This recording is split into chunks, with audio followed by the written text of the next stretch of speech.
Ahli Majlis Mesyuarat Kerajaan Negeri Exco Terengganu, Datuk Hanafi Ahmad mengaku tidak bersalah atas dua pertuduhan menyalahgunakan kedudukannya untuk mendapatkan suapan melibatkan anak kandungnya.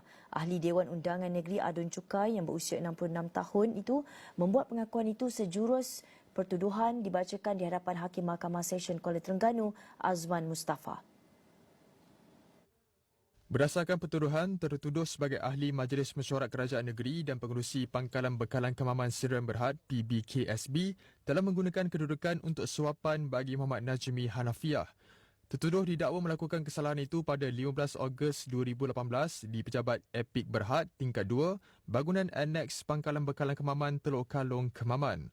Beliau turut didakwa melakukan perbuatan yang sama bagi seorang lagi anak lelakinya iaitu Ahmad Kamil Hanafiah di lokasi yang sama pada 18 Jun 2020.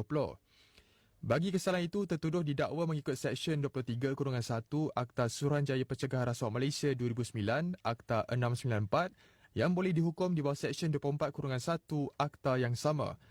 Mahkamah kemudiannya membenarkan tertuduh diikat jamin sebanyak RM30,000 dengan seorang penjamin dan syarat tambahan tertuduh perlu melapor diri di Pejabat SPRM setiap bulan.